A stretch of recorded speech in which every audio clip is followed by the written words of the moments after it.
Bom dia, meu povo lindo. Bom dia, bom dia, bom dia, bom dia. Mais uma vez estamos aqui falando de amor. Falar de amor, claro, sempre é falar da nossa querida língua portuguesa. Tudo tranquilo por aí? Sou o professor Fernando Santos, professor do 9º ano, Ensino Fundamental, canal Educação. Para a nossa aula de hoje, nós vamos ter o seguinte roteiro. Presta atenção aí no roteiro, ó, galera, ó. Objeto do conhecimento, modalização. Modalização. Parte 1, hein? Porque vai ter a modalização parte 2, ainda neste mês de outubro. E qual é o objetivo, né, que nós queremos para que o nosso aluno, né, chegue ao final da aula e possa, de fato, praticar? Nós queremos, né, que ele possa analisar a modalização realizada em textos noticiosos e argumentativos, por meio das modalidades apreciativas, viabilizadas por classes e estruturas gramaticais, de maneira a perceber a apreciação ideológica sobre os fatos noticiados ou as posições implícitas assumidas. Olha só, pai, que objetivo bom, hein, turma? Analisar a modalização realizada em textos noticiosos e argumentativos, por meio das modalidades apreciativas viabilizadas por classes e estruturas gramaticais, né? Os advérbios, os verbos, né? Os adjetivos, de maneira a perceber a apreciação ideológica sobre os fatos noticiados ou as posições implícitas assumidas, tá bom? Vamos ter aqui um momento teórico e logo em seguida nós vamos para a parte prática. Tá legal?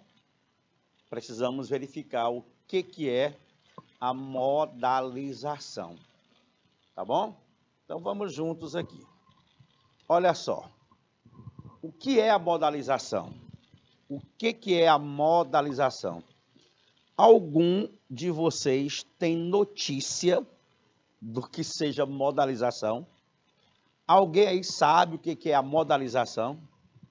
Vamos aqui devagarinho, tá? Vamos devagarinho aqui.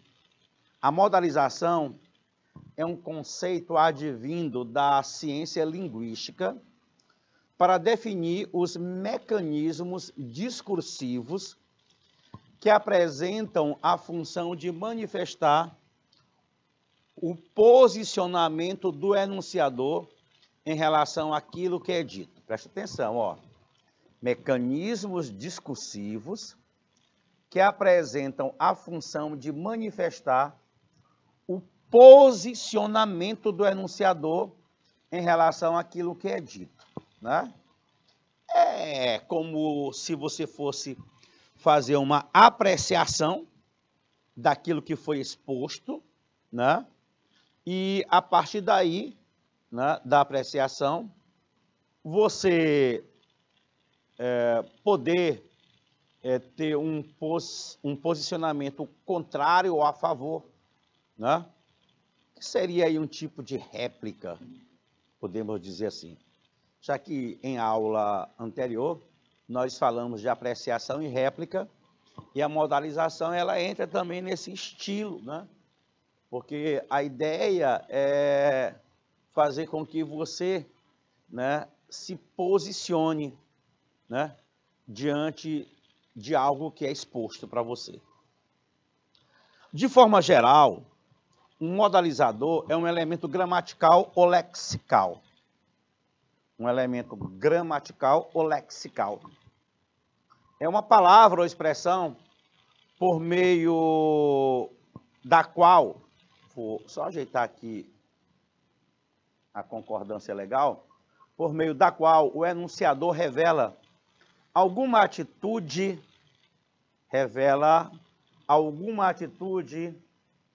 relativa ao conteúdo daquilo que ele mesmo enuncia.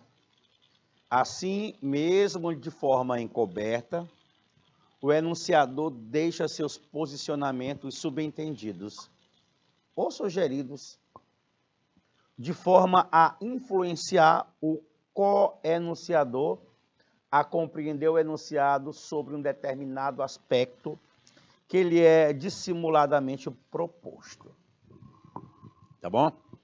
Por exemplo, uma única palavrinha eu posso chamar de modalizador. A palavra até, por exemplo. Né? Quando eu digo até tu, Brutus,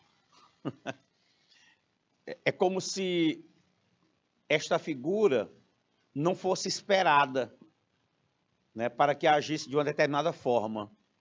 Então, quando você ouve até tu, Brutus, esse até é um elemento modalizador, tá? Modalizador. Inclusive, dá uma ideia de inclusão, não é? Inclusão. Até o Fernando foi ao cinema naquele dia. Como se o Fernando aí não tivesse o hábito de ir, tá? Ou que naquele dia não pudesse ir, mas terminou indo. Até o Fernando. Tá? É esta a ideia que nós temos sobre modalização. E o que é o modalizador? É a palavra da área linguística e diz-se de ou elemento gramatical ou lexical, por meio do qual o locutor manifesta determinada atitude em relação ao conteúdo de seu próprio enunciado. Segundo o dicionário eletrônico ROAS, entre os modalizadores tem-se os advérbios. É muito comum você encontrar os advérbios, tá? A palavra talvez, a locução sem dúvida, a expressão a meu ver e outras, né? Que indicam se o conteúdo do enunciado foi ou não inteiramente assumido pelo locutor, né? Se ele foi inteiramente assumido pelo locutor, né? Quando eu digo sem dúvida, né? Sem dúvida, você fez a escolha correta. Eu estou dizendo que esta pessoa assumiu, né, a sua atitude e eu também estou assumindo aqui, né, inteiramente o posicionamento. Ah, professor, entendi. E quando eu ouço alguém falar, não, talvez eu vá ao cinema mais tarde, aí ele não assume inteiramente, né, o enunciado, o conteúdo do enunciado. Ele não assume inteiramente. Indubitavelmente você é o melhor. Olha só aí. Indubitavelmente. Ele está falando que sem dúvida alguma. A pessoa assume inteiramente, né, aquilo que foi anunciado. Perfeito?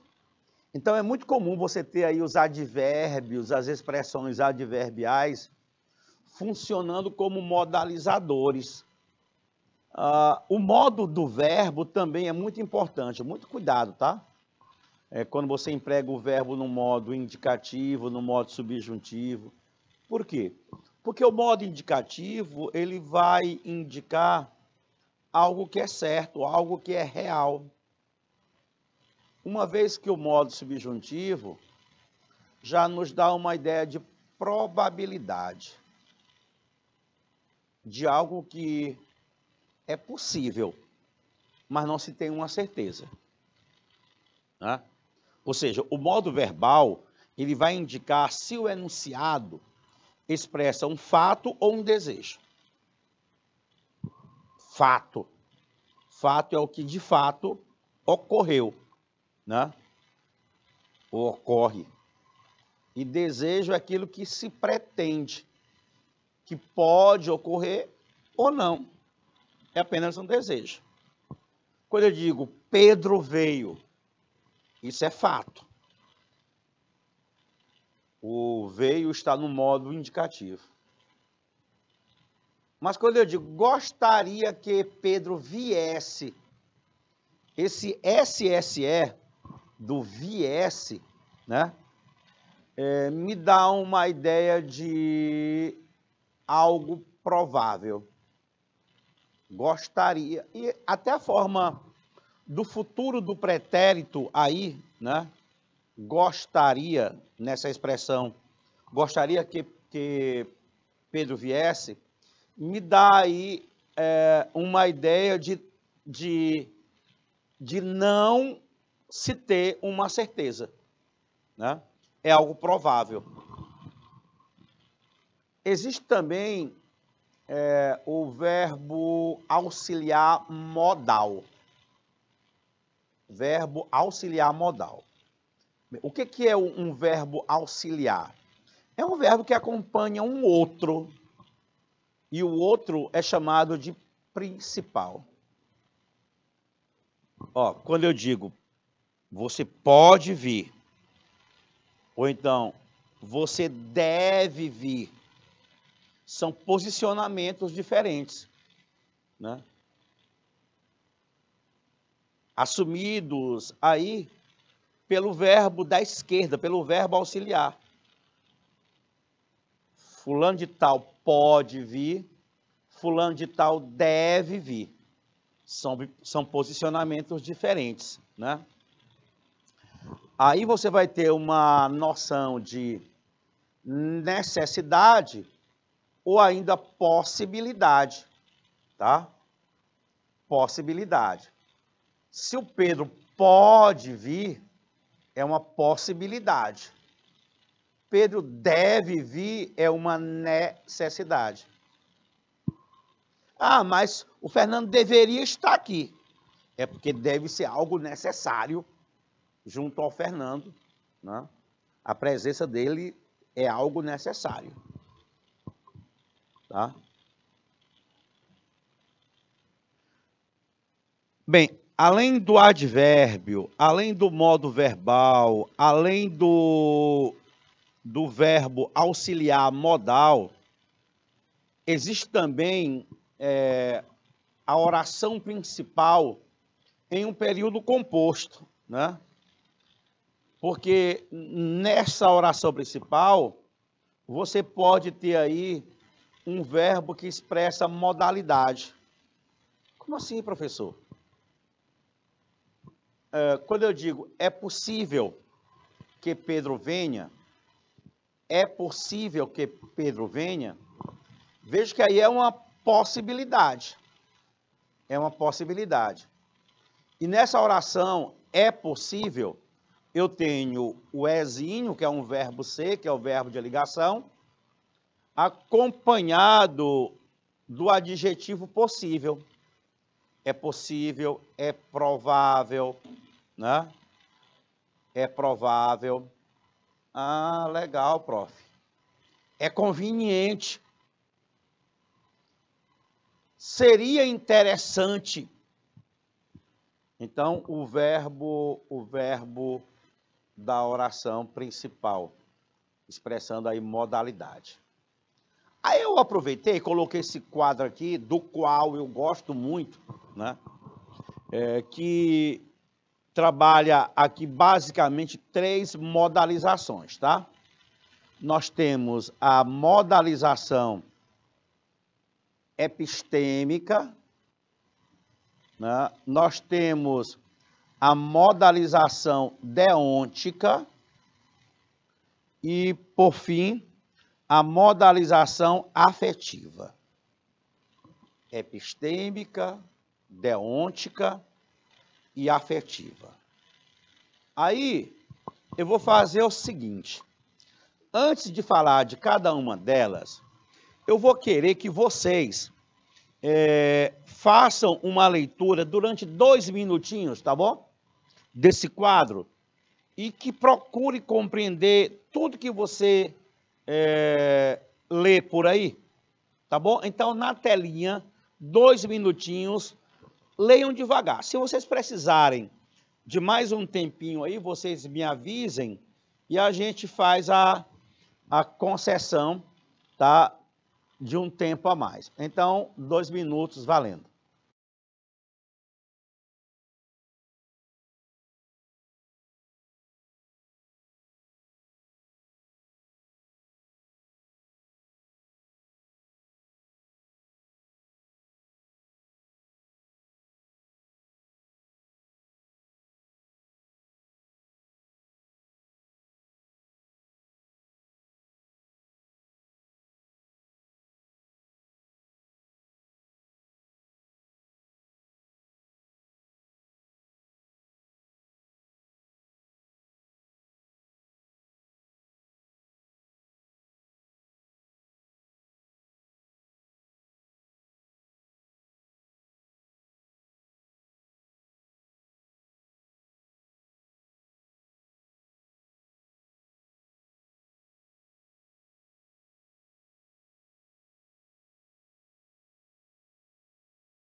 E fizeram a leitura lindamente.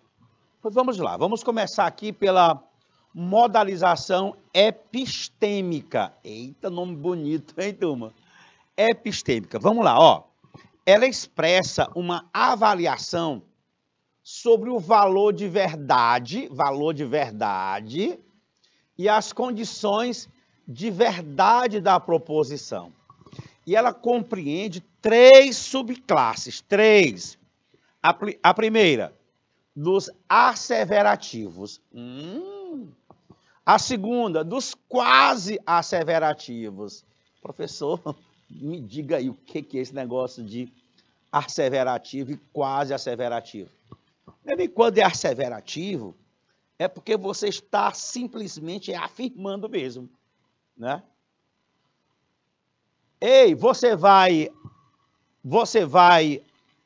ao sítio amanhã? Lógico! Lógico, olha a palavra lógico aí. Asseverativa. Dizendo, confirmando, sim, eu irei. Claro! Né? Você pode usar também uma locução, sem dúvida. Indiscutivelmente. Ah, professor. Então, para aí, vamos fazer uma divisão aqui. A modalização epistêmica, né? Na subclasse dos asseverativos, eu posso ter o seguinte, né? Eu posso ter algo que afirma e algo que nega. Mas quando você afirma ou nega, você está, né, sendo exatamente 100% verdadeiro no seu posicionamento. Né? Professor, o senhor vai fazer mais uma prova neste mês? De jeito nenhum. Você negou, né? Mas você está confirmando aí. né? O asseverativo é uma confirmação, seja ela negativa ou positiva, né? Olha, de forma alguma, nós teremos uma mudança nesse sistema. De forma alguma. Essa expressão, de forma alguma, ela é asseverativa. Aí é um modalizador epistêmico asseverativo negativo, se eu falo de forma alguma. Beleza? E os quase asseverativos? Isso é quando você tem uma certa dúvida, né? Quando você tem uma certa dúvida, você tem aí uma modalização epistêmica quase asseverativa. Possivelmente, na próxima semana, nós voltaremos a trabalhar este conteúdo. Possivelmente. Veja que eu não estou me comprometendo com você 100%, né? Então, isso aí é quase asseverativo.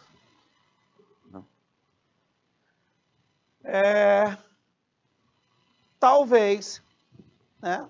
Talvez algum aluno tenha ficado com dúvida. Talvez. Isso aí também não é uma afirmação, né? É quase asseverativo. Eu vou fazer uma perguntinha. Vocês compreenderam o que é asseverativo e o que é quase asseverativo? Os asseverativos, né, apresentam aquela avaliação sobre o valor da verdade e as condições da preposição, né? Ou você fala de forma afirmativa ou negativa, mas está garantindo, ou quase garantindo, sem se comprometer 100%. Ainda na modalização epistêmica, nós temos os delimitadores. Meu Deus, então são 3, né, prof? São 3 subclasses, falei. A primeira é a subclasse dos asseverativos, a segunda dos quase asseverativos e a terceira agora dos delimitadores, né? A gente pode dizer que os delimitadores, pelo próprio nome, né, delimitar, delimita. É quase um tipo de... é uma espécie de... geograficamente falando, biologicamente falando, né? Fulano de tal, fulano é meu filho, biologicamente falando. Fulano de tal é meu filho, embora não seja biológico.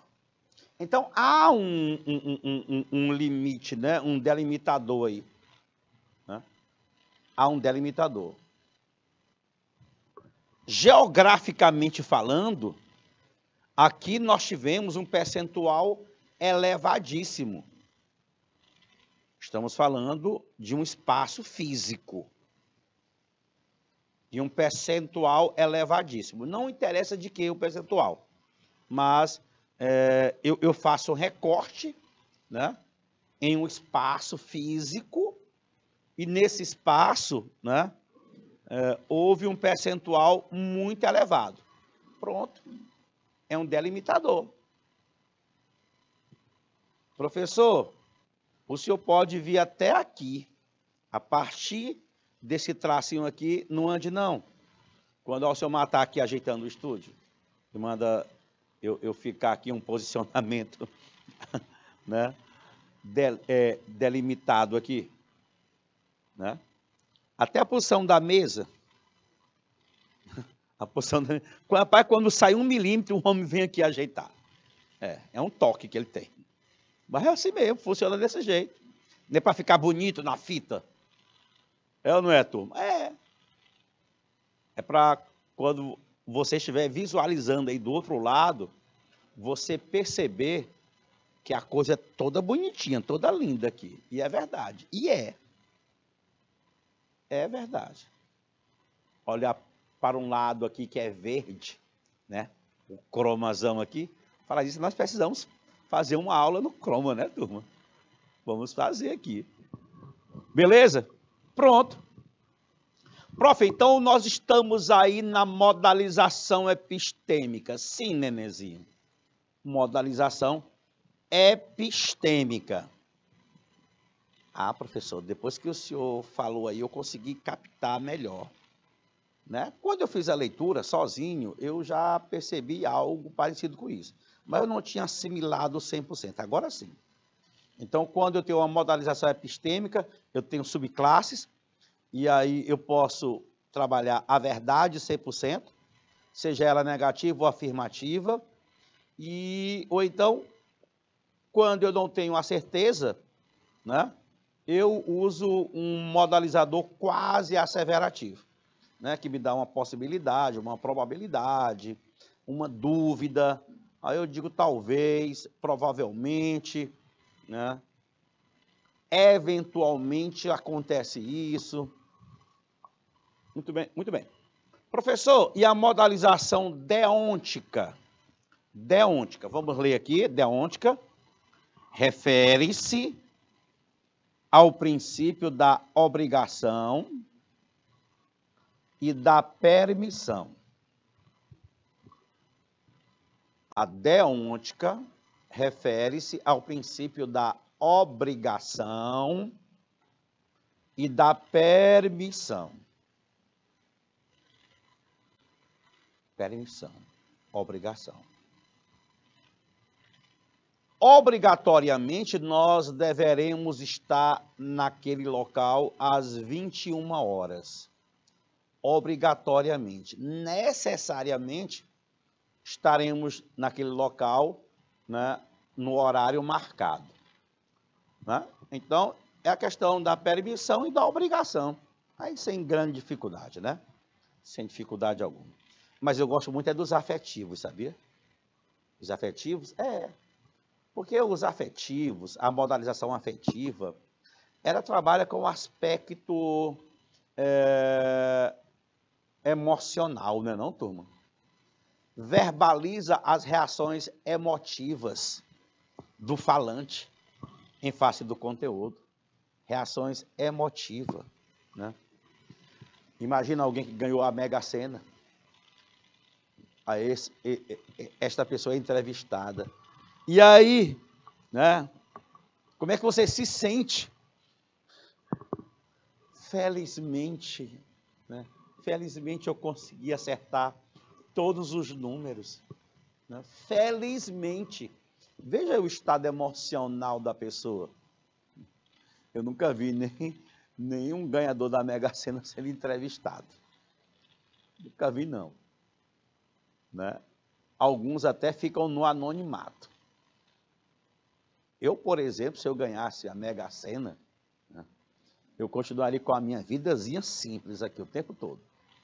A banca, o banco, né, a minha conta bancária lotada lá, mas eu continuaria do mesmo jeito. Aqui e acolá eu comprava algo mais caro um pouquinho, mudava meu carro e tal, mas ali do lado, ali, né? Eu tendo o meu dinheirinho guardado sem ninguém saber que o Nandinho ganhou aquele bocado de dinheiro. A turma tem a mania de querer ir atrás da gente, né? A turma tem a mania. Rapaz, e nessa história eu já vi, foi casos e casos de mulher que mata o marido, rapaz. Rapaz, teve um caso aí, um tempo desse aí, parece que a mulher mandou matar um cara para ficar com o dinheiro todinho. Como é que pode, rapaz? Não. O pessoal não sabe nem dividir o lucro em conjunto, né? Meu amigo, né? Na doença, na tristeza, né? Você tem que compartilhar. Muito bem. Existem dois tipos de modalizadores né, que trabalham com a questão da afetividade, né? Existem aqueles que são subjetivos e aqueles que são intersubjetivos. Eita, rapaz, olha aí. Felizmente, infelizmente, curiosamente, surpreendentemente, espantosamente, subjetivos. Sinceramente, meu irmão, francamente, lamentavelmente, estranhamente, são os intersubjetivos. Então, vamos fechar aqui. Quais são as modalizações que nós temos? Epistêmica, aquela que trabalha com o valor da verdade, né? Os quase asseverativos, os asseverativos e os delimitadores.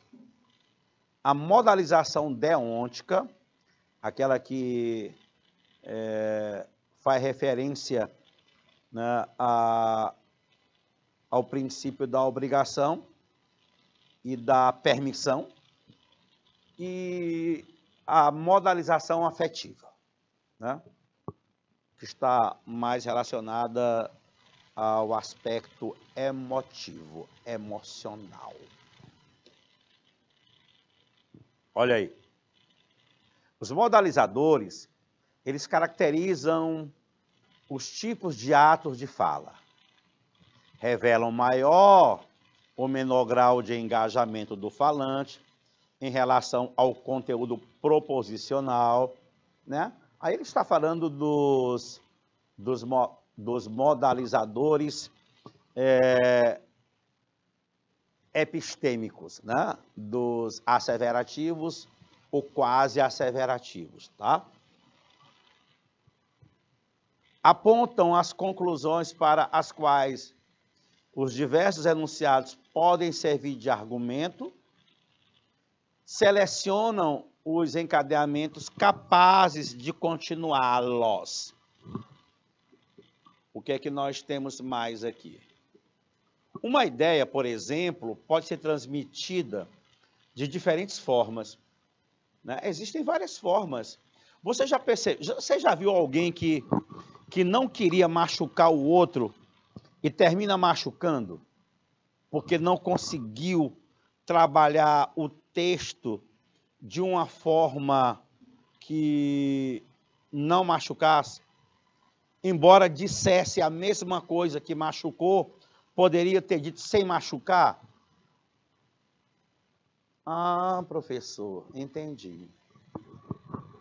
Então, não é o que você diz, é como você diz. É proibido fumar, turma. É proibido fumar. Muito bem. Vamos analisar aqui.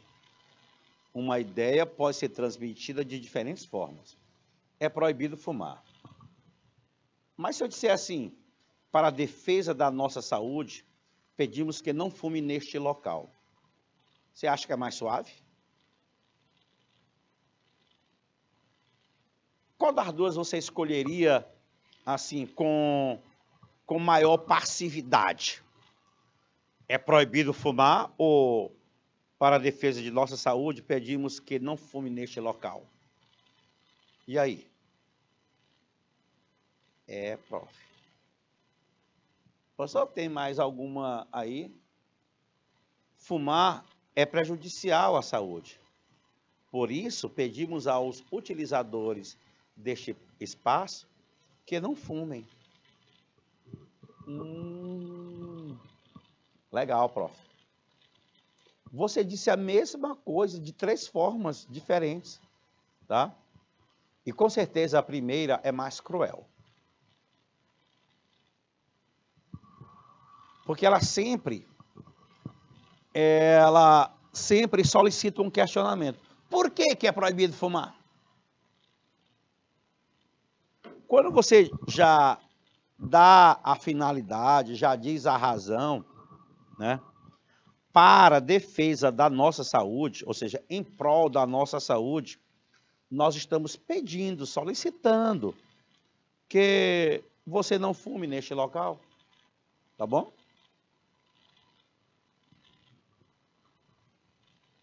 Estão entendendo, né? Como se trabalha com a modalização, né? Não é o que você fala, é como você fala.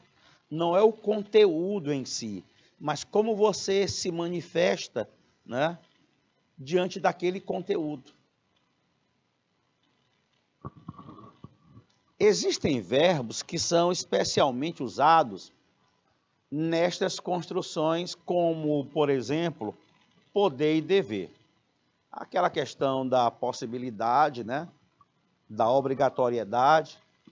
E há outros que estão dependentes de formas pessoais ou sociais.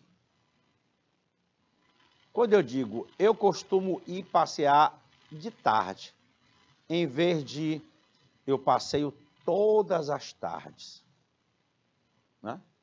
Eu costumo ir passear à tarde, em vez de eu passeio todas as tardes. Ou ainda, diz-me que horas são.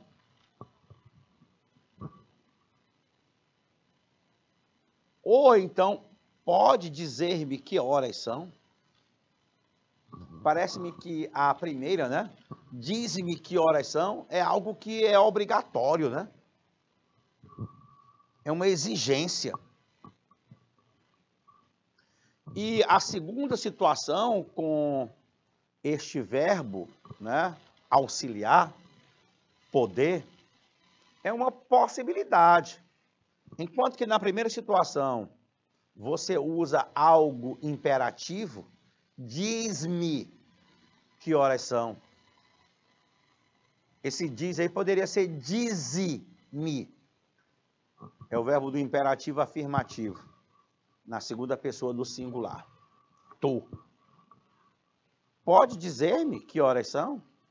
Só se puder também, se não puder, está tudo bem, está tudo lindo.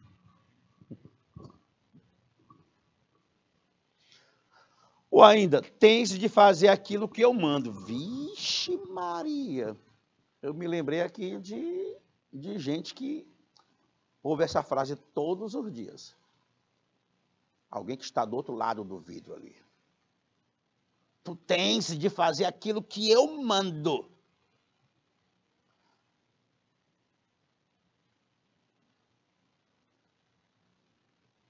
Deves fazer aquilo que eu te digo.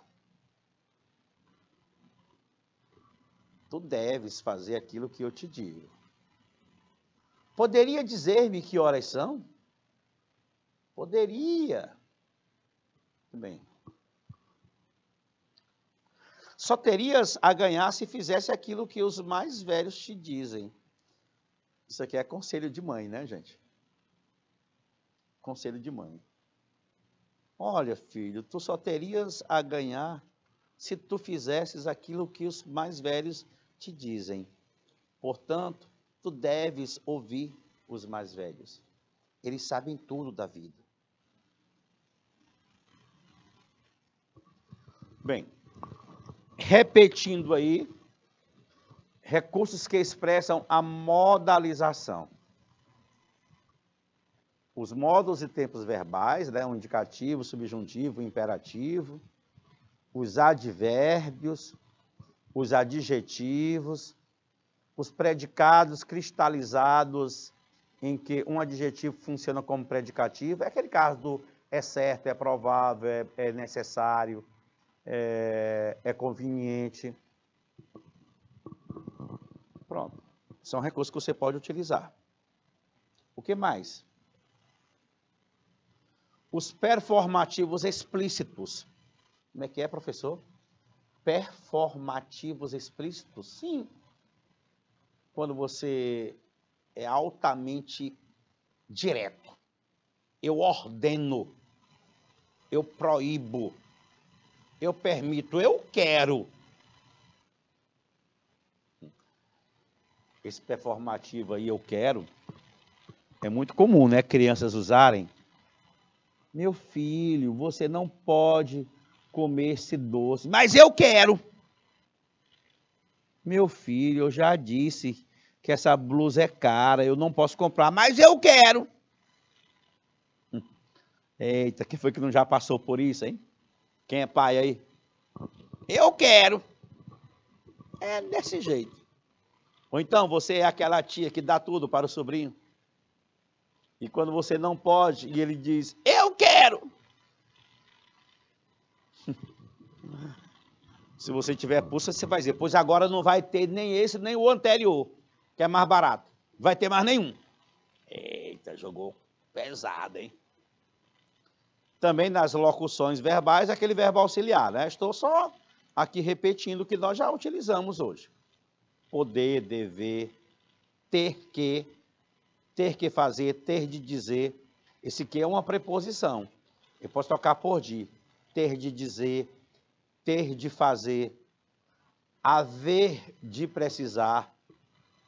Verbo de atitude proposicional. Eu creio, eu sei, eu duvido, eu acho.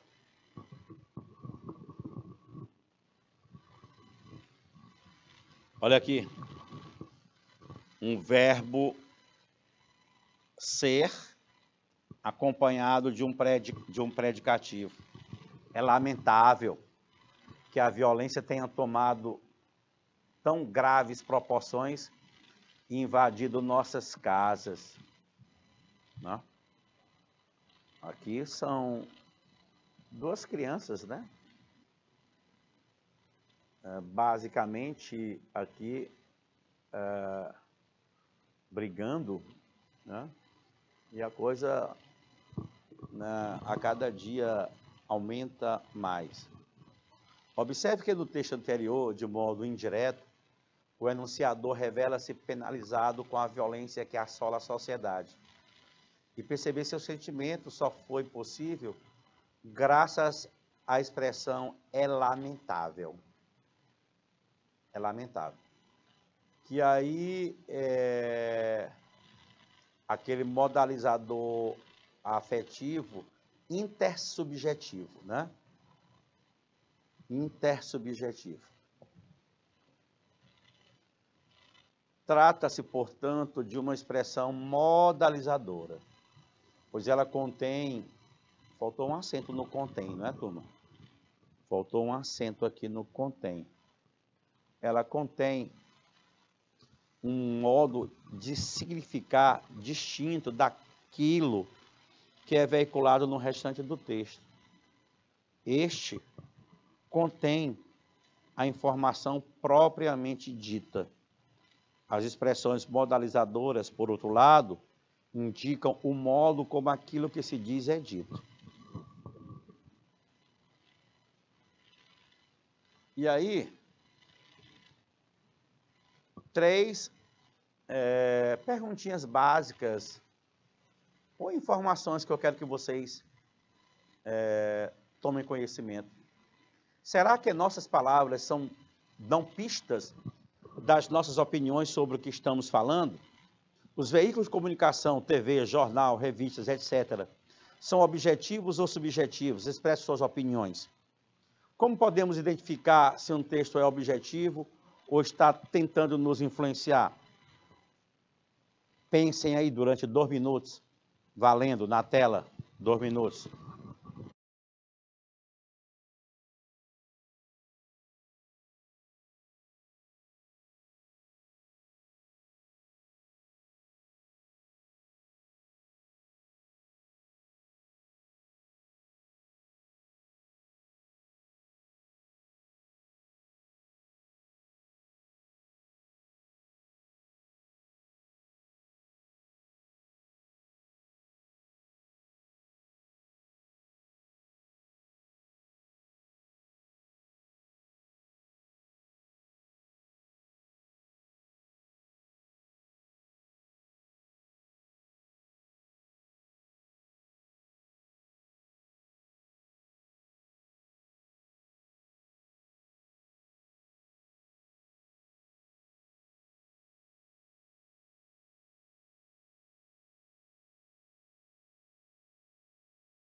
Ok, galerinha. Né? Ficou aí, né? Será que nossas palavras dão pistas das nossas opiniões? O que é que você acha? Eu posso falar para vocês? Claro que sim. Claro que sim. Né? São os modalizadores chamados aí. Os veículos de comunicação, TV, jornal, revistas, etc., são objetivos ou subjetivos? O que vocês me dizem? Hein? A TV. Não, geralmente a TV, ela é mais objetiva, né? A ideia é só transmitir a mensagem diretamente, sem se envolver, né? Se bem que algumas revistas, alguns telejornais, terminam se comprometendo, né, com a notícia, né, dando o seu ponto de vista, a sua opinião. Eu diria que para esse item 2, as duas coisas acontecem, tá? Como podemos identificar se um texto é objetivo ou está tentando nos influenciar? Bem, quando ele tenta influenciar você, ele vai tentar argumentar de forma a mudar o seu posicionamento diante daquilo que está sendo defendido por ele, né? Então, é possível você identificar por meio da modalização, né? Por meio da modalização. Aquelas modalizações todas que nós utilizamos, né? Os epistêmicos, os deônticos e os afetivos. Então, é possível você verificar isso aí. Tá bom? E aí nós temos uma questãozinha básica, né? Leia o diálogo entre as personagens Pudim e Armandinho. Olha só como é legal. Encare a realidade. O Pudim é esse rapaz aqui. Vou botar um pezinho aqui do lado direito. E o Armandinho é o da esquerda, tá? O Armandinho e o Pudim. Aí o Pudim está falando para o Armandinho. Encare a realidade. O mundo é assim. Olha a cara do Armandinho aí. Sem vergonha. Essa cara do Armandinho, né? Aí o Armandinho, ouvindo aquilo do Pudim, rebate. Não se preocupe, Pudim. O mundo não é assim. O mundo só está assim. Veja que aqui, nesta tirinha, nós temos dois verbos no segundo e no terceiro quadrinhos, né? O Armandinho fala que o mundo não é assim. Eu vou destacar aqui na cor amarela. O mundo não é assim. Porque quando você fala o mundo não é assim, a ideia que você tem aí é que é algo que é imutável, né? É algo que não muda, né? Não muda. É assim, pronto, vai continuar sendo assim. Não, pai, o Fernando é assim mesmo. É diferente você dizer, e o Pudim ouve do Armandinho, né? No segundo quadrinho, e no terceiro quadrinho, o Armandinho já vai falando e virando as costas. O mundo só está assim. E aí você percebe que há uma grande diferença de ser e de estar. Quando você diz, eu sou dono, é diferente de dizer, eu estou dono.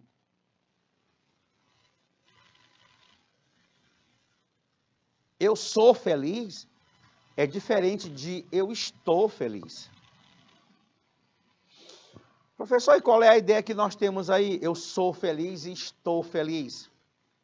Quando eu digo eu sou feliz, não vai haver um outro momento em que eu não esteja feliz. Porque normalmente, em todos os momentos, eu sou feliz. É isso que essa forma verbal me indica. Mas quando eu digo eu estou feliz, naquele momento, a felicidade está em mim. Mas pode ser que amanhã, mais tarde, eu não esteja com essa mesma felicidade. Entenderam? A modalização, de acordo com o verbo que você emprega. Então, em consonância com o ponto de vista das personagens, o que é que nós podemos afirmar aí, turma? Que ambas possuem a mesma opinião sobre o mundo? Não. As duas não possuem a mesma opinião. Não. O Pudim tem um posicionamento diferente do Armandinho. Né? O Pudim usa aquela coisa constante. E o Armandinho usa aquela coisa que não é constante. É instável. A tese da personagem Pudim é de que o mundo pode mudar. Não. O Pudim, né, não diz que o mundo pode mudar. Ele vai permanecer. É um estado de permanência. Na letra C, a posição do Armandinho é que o mundo pode mudar. Eu gosto da letra C. O mundo pode mudar. Quando ele diz no último quadrinho, né? O mundo só está assim. Né? A letra D diz, o sapo acha que o Armandinho está errado, por isso pulou para o seu lado. O sapo aí é um companheiro do Armandinho, né? Ele de vez em quando aparece aí nas tirinhas do Armandinho. Não, galera, não, a letra E não, a letra D não. A resposta correta é letra C, viu? Letra C. Eu vou tirar esse E daí porque nem existe E, né? Nem existe letra E. A resposta é letra C, tá? Letra C. Perfeito? Letra C de Canal Educação. Maravilha? A quinta questão, ainda em referência à tirinha. O que nos permite responder a questão anterior, vou botar aqui, a questão corretamente, é o contraste entre os verbos. Quais são os verbos? A resposta, novamente, é a letra C, né? Entre os verbos ser e estar. Ser e estar. Então, letra C é a resposta. Não sei por que estão botando letra E aqui. A resposta é a letra C, tá, turma? Letra C. Perfeito? Pronto, o que é que nós temos mais, nenenzinho? A última, para a gente passar para as questões seguintes, tá? No quarto quadrinho, o personagem resolve ouvir o plano. Por quê? Vamos ler aí. Tem um plano para salvar nossos filhos de um holocausto ambiental. Um plano lucrativo? Sim. Prossiga. Galera, falou em dinheiro, aí já tem um outro interesse, não é? Então, no quarto quadrinho, o personagem resolve ouvir o plano. Por que ele resolve ouvir o plano? Porque ele se preocupa com o meio ambiente, porque ele se preocupa em ganhar dinheiro, porque nós devemos proteger o meio ambiente, porque proteger o meio ambiente é responsabilidade de todos. O que vocês marcariam aí? Isso aí é uma interpretação textual que uma forma verbal utilizada nos leva a um entendimento. Ele não se preocupa com o meio ambiente. Não, ele não se preocupa. Mas, com certeza, ele se preocupa, né, em ganhar mais dinheiro. Letra B de bola para a questão. Maravilha, turma? Galerinha, eu vou ficar por aqui. Nosso tempo acabou. A gente volta daqui a pouco, tá bom? Um forte abraço. Fui.